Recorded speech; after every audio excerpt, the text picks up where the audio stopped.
ಮೀನರಾಶಿಯವರ ಮನಸ್ಸಿನಲ್ಲಿ ನಿಜಕ್ಕೂ ಏನು ನಡೀತಿದೆ? ಪ್ರಪಂಚದಲ್ಲಿ ಅತಿ ಹೆಚ್ಚು ತಪ್ಪು ತಿಳುವಳಿಕೆಗೆ ಒಳಗಾದವರು ಅಂದ್ರೆ ಅದು ಖಂಡಿತ ಮೀನರಾಶಿಯವರೇ.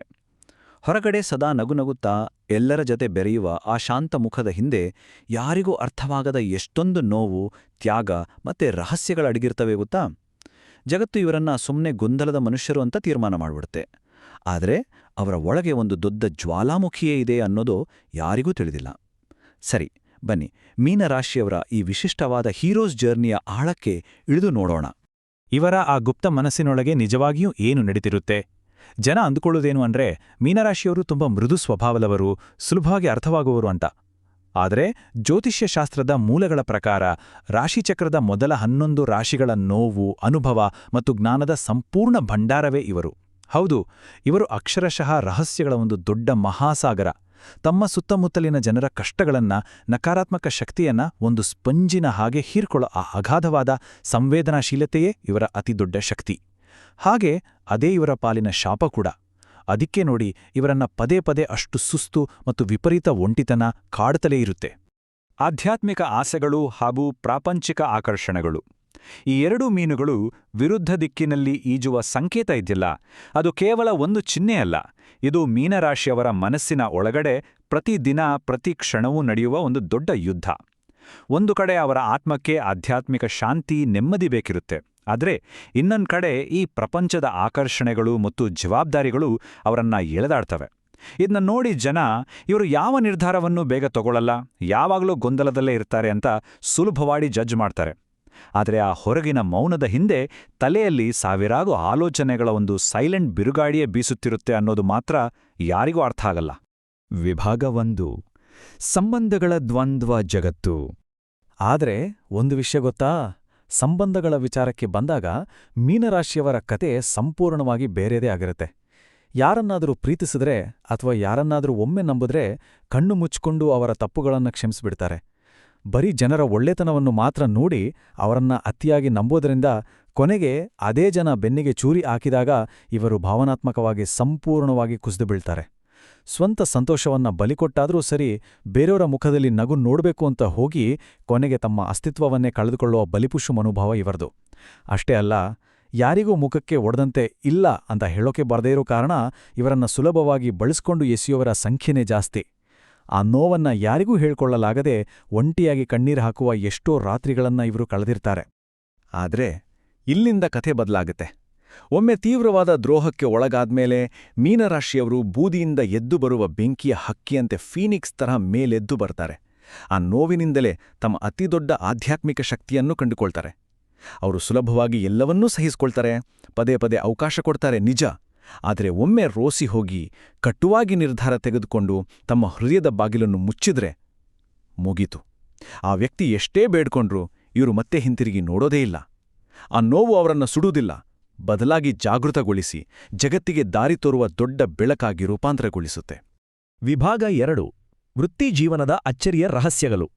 ಈಗ ಇಲ್ಲಿ ಅತಿ ಮುಖ್ಯವಾದ ಮತ್ತು ಕುತೂಹಲಕಾರಿಯಾದ ವಿಷಯ ಏನಪ್ಪಾ ಅಂದ್ರೆ ವೃತ್ತಿಜೀವನದಲ್ಲಿ ಇವರ ಯಶಸ್ಸಿನ ಗುಟ್ಟು. ಮೀನರಾಶಿಯವರು ಕೇವಲ ಭಾವನಾತ್ಮಕ ಜೀವಿಗಳಷ್ಟೇ ಅಲ್ಲ, ಜಗತ್ತಿನ ಅತಿ ದೊಡ್ಡ ಮಿಲಿಯನೇರ್ಗಳಲ್ಲಿ, ಯಶಸ್ವಿ ಉದ್ಯಮಿಗಳಲ್ಲಿ ಅನೇಕರು ಮೀನರಾಶಿಯವರೇ ಆಗಿದ್ದಾರೆ ಅನ್ನೋದು ಬಹಳಷ್ಟು ಜನರಿಗೆ ಶಾಕ್ ಕೊಡ್ಬೋದು.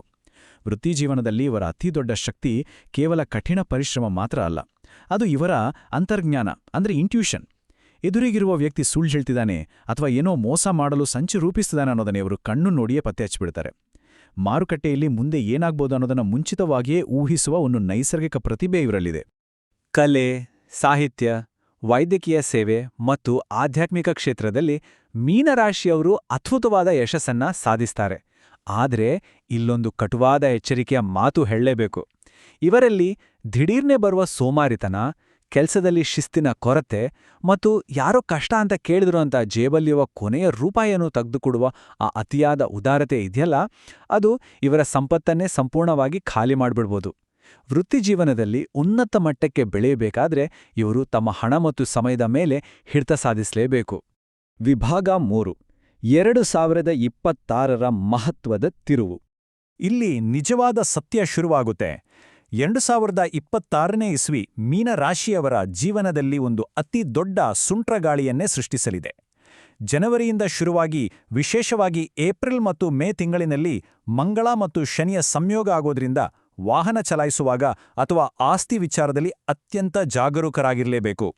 ಇದು ಜನ್ಮ ಶನಿಯ ಪ್ರಭಾವ, ಅಂದ್ರೆ ಸಡೆಸಾತಿಯ ಅತಿ ಕಷ್ಟದ ಹಾಗೂ ಒತ್ತಡದ ಹಂತ. ಎಷ್ಟೇ ಪ್ರಯತ್ನ ಪಟ್ಟರೂ ಕೆಲಸಗಳಲ್ಲಿ ವಿಳಂಬ ಉಂಟಾಗಿ ತಾಳ್ಮೆಯ ಕಟ್ಟೆ ಒಡಿಬೋದು. ಆದರೆ ಜೂನ್ 2ರ ನಂತರ ಕತೆ ಸಂಪೂರ್ಣ ಉಲ್ಟಾ ಆಗುತ್ತೆ. ರಾಶ್ಯಾಧಿಪತಿ ಗುರುವು ಕಟಕ ರಾಶಿಯಲ್ಲಿ ಉಚ್ಚಸ್ಥಿತಿಗೆ ಹೋಗುವುದರಿಂದ ದೊಡ್ಡ ಮಟ್ಟದ ದೈವಿಕ ರಕ್ಷಣೆ ಮತ್ತು ಆರ್ಥಿಕ ಲಾಭದ ಮಳೆಯೇ ಸುರಿಯಲಿದೆ. ಇದೊಬ್ಬ ಕಟ್ಟುನಿಟ್ಟಾದ ಬ್ರಹ್ಮಾಂಡದ ಶಿಕ್ಷಕ ಮತ್ತು ಪ್ರಬಲವಾದ ದೈವಿಕ ರಕ್ಷಾ ಕವಚದ ನಡುವಿನ ಮಹಾಯುದ್ಧದ ಸಮಯ ಅಂತಲೇ ಹೇಳ್ಬೋದು. ಶನಿಯು ಜೀವನದಲ್ಲಿರುವ ನಕಲಿ ಜನರನ್ನ, ಭಾವನಾತ್ಮಕವಾಗಿ ಬಳಸ್ಕೊಳ್ತಿರೋರನ್ನ ನಿರ್ದಾಕ್ಷಿಣ್ಯವಾಗಿ ಕಿತ್ತು ಬಿಸಾಕುತ್ತಾನೆ. ಆ ಪ್ರಕ್ರಿಯೆ ಖಂಡಿತ ನೋವು ಕೊಡ್ಬೋದು, ಆದ್ರೆ ಅದು ಭವಿಷ್ಯಕ್ಕೆ ಬೇಕಾಗಿರುವ ಸತ್ಯದ ದರ್ಶನ. ಅದಾದ ಬಳಿಕ ಆ ಉಚ್ಚ ಗುರುವು ಆ ನೋವಿಗೆ ಮುಲಾಮು ಹಚ್ಚಿ ಸಮಾಜದಲ್ಲಿ ಕಳೆದುಕೊಂಡ ಗೌರವ, ನೆಮ್ಮದಿ ಮತ್ತು ಬೃಹತ್ ಯಶಸ್ಸನ್ನ ಮತ್ತೆ ಮರಳಿ ತಂದುಕೊಡ್ತಾನೆ. ಯಾವ ನಕ್ಷತ್ರಕ್ಕೆ ಸೇರಿದವರು ಅನ್ನೋದರ ಮೇಲೆ ಈ ಗ್ರಹಗಳ ಪ್ರಭಾವ ಹೆಚ್ಚು ನಿರ್ಧಾರವಾಗುತ್ತೆ. ಉತ್ತರ ಭಾದ್ರಪದ ನಕ್ಷತ್ರದವರಿಗೆ ಸಡೆಸಾತಿಯ ಈ ಅತಿ ಹೆಚ್ಚಿನ ಒತ್ತಡದ ಸಮಯದಲ್ಲೇ ಜೀವನದ ಅತಿದೊಡ್ಡ ಬೆಳವಣಿಗೆಯ ಅವಕಾಶಗಳು ಸಿಗಲಿವೆ.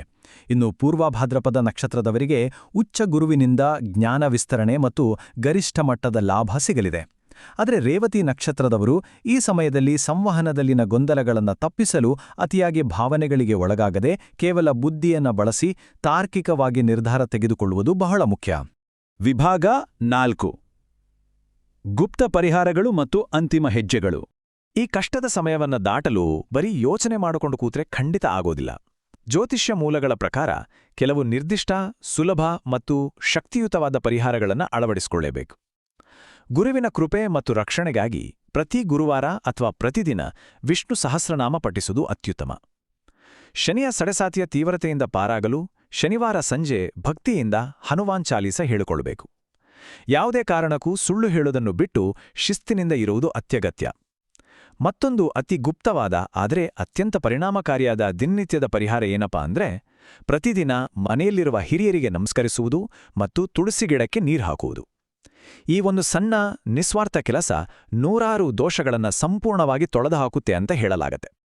ದ್ರೋಹ ಮಾಡಿದವರು, ಮೀನರಾಶಿಯವರ ಒಳ್ಳೆಯತನವನ್ನ ದುರುಪಯೋಗಪಡಿಸಿಕೊಂಡು ಕಡೆಗಣಿಸಿದವರು ಖಂಡಿತವಾಗಿಯೂ ಇವರ ನಿಜವಾದ ಬೆಲೆಯನ್ನ ಅರ್ಥ ಮಾಡಿಕೊಳ್ಳುವ ಸಮಯ ಈಗ ಹತ್ತಿರದಲ್ಲಿದೆ.